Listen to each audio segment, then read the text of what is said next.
اعوذ باللہ من الشیطان الرجیم بسم اللہ الرحمن الرحیم رب اشرح لی صدری ویسر لی امری واحلل عقدۃ من لسانی یفقہوا قولی۔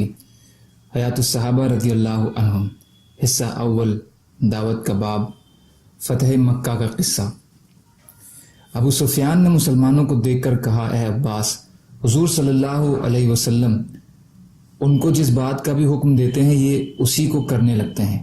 حضرت عباس نے کہا، ہاں، اگر حضور صلی اللہ علیہ وسلم ان کو کھانے پینے سے روک دیں تو بھی یہ ان کی فرما برداری کریں گے۔ ابو سفیان نے کہا، اے عباس، حضور صلی اللہ علیہ وسلم سے اپنی قوم کے بارے میں بات کرو کہ کیا وہ ان کو معاف کر سکتے ہیں۔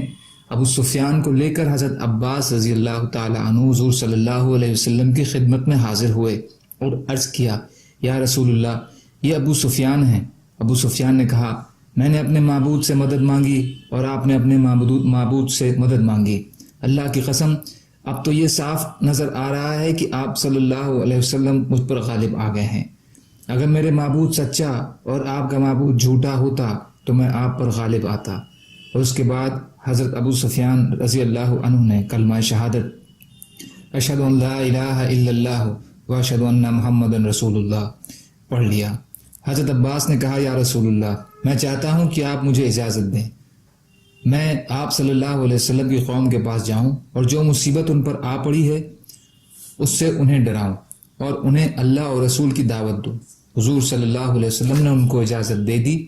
حضرت عباس نے پوچھا، یا رسول اللہ، میں ان کو کیا بتاؤں؟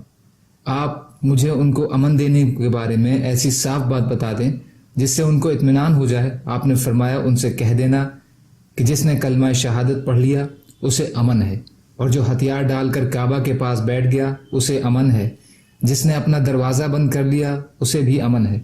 حضرت عباس نے کہا، یا رسول اللہ، ابو سفیان ہمارے چچا زاد بھائی ہیں اور وہ میرے ساتھ واپس جانا چاہتے ہیں، آپ انہیں کچھ امتیازی عزت دے دیں۔ آپ صلی اللہ علیہ وسلم نے فرمایا، اور جو ابو سفیان کے گھر میں داخل ہو گیا اسے بھی امن ہے، اور جو ہاتھ روک کر حکیم بن حزام کے گھر میں داخل ہو گیا اسے بھی امن ہے۔ آپ نے یہ دو گھر اس لیے متعین فرمائے کہ ابو سفیان کا گھر مکہ کے اوپر والے حصے میں تھا اور حکیم بن حزام کا گھر مکہ کے نیچے والے حصے میں تھا۔ ابو سفیان حضور صلی اللہ علیہ وسلم کے ان تمام اعلانات کو اچھی طرح سمجھنے لگے۔ حضور صلی اللہ علیہ وسلم نے حضرت دہیہ کلبی رضی اللہ تعالی عنہ کا دیا ہوا اپنے سفید خچر حضرت عباس کو دے دیا۔ وہ اس پر اپنے پیچھے حضرت ابو سفیان کو بٹھا کر چل پڑے۔ جب حضرت عباس روانہ ہوئے تو حضور صلی اللہ علیہ وسلم نے ان کے پیچھے چند آدمی بھیجے کہ جا کر عباس کو میرے پاس واپس لے آؤ۔ آپ کو حضرت ابو سفیان نے جس بات کا خطرہ تھا یہ بات ان جانے والوں کو بتائی۔ قاصد نے حضرت عباس کو واپسی کا پیغام پہنچایا۔ حضرت عباس نے واپسی کو اچھا نہ جانا اور کہا، کیا حضور کو اس بات کا خطرہ ہے کہ مکہ کے تھوڑے سے کافر لوگوں کو دیکھ کر ابو سفیان لوٹ جائیں گے اور مسلمان ہو کر پھر کافر ہو جائیں گے؟ قاصد نے کہا، ان کو یہاں ہی روکے رکھو۔ چنانچہ حضرت عباس نے ابو سفیان کو وہیں روک لیا۔ حضرت ابو سفیان نے کہا، اے بنو ہاشم، کیا مجھ سے عہد شکنی کرنے لگے ہو؟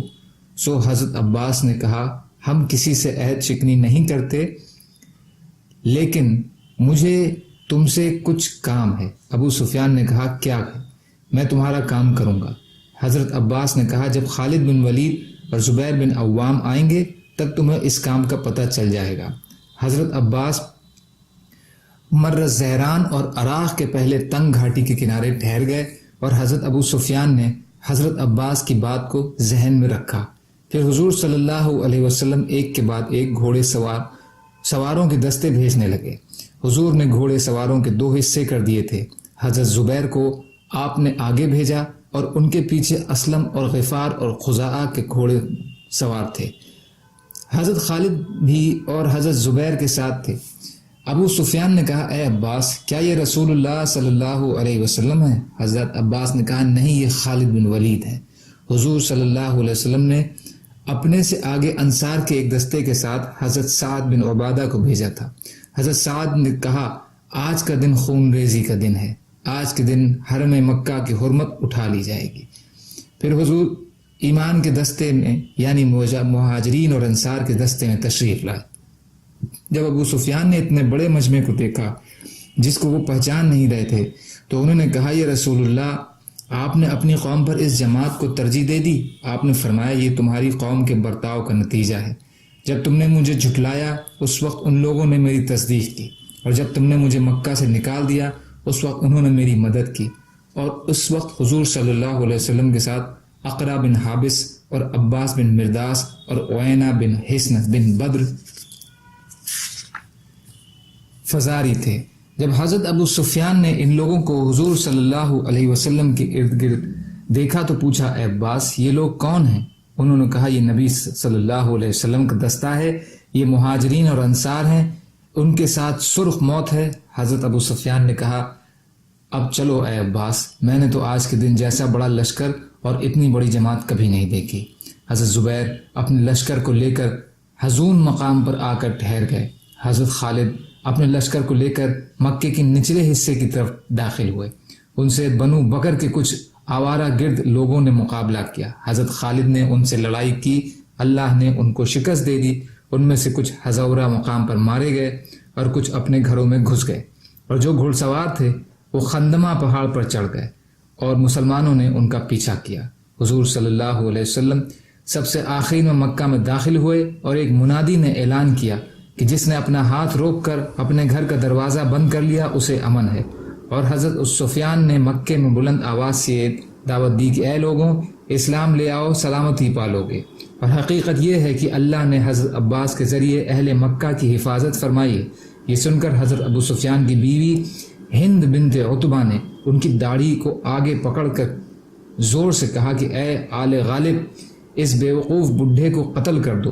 حضرت ابو سفیان نے فرمایا میری داڑھی چھوڑ دے، میں اللہ کی قسم کھا کر کہتا ہوں اگر تو اسلام نہ لائی تو تیری گردن اڑا دی جائے گی، تیرا ناس ہو۔ حضور صلی اللہ علیہ وسلم حق بات لے کر آئے ہیں، اپنی مسحری میں چلی جا اور چپ ہو جا۔ حدیث ہیثمی حصہ 6 پیج نمبر 173 کی ہے۔ سبحان اللہ و بحمدہ، سبحانک اللہم و بحمدک، اشہد ان لا الہ الا انت، استغفرک و اتوب الیک۔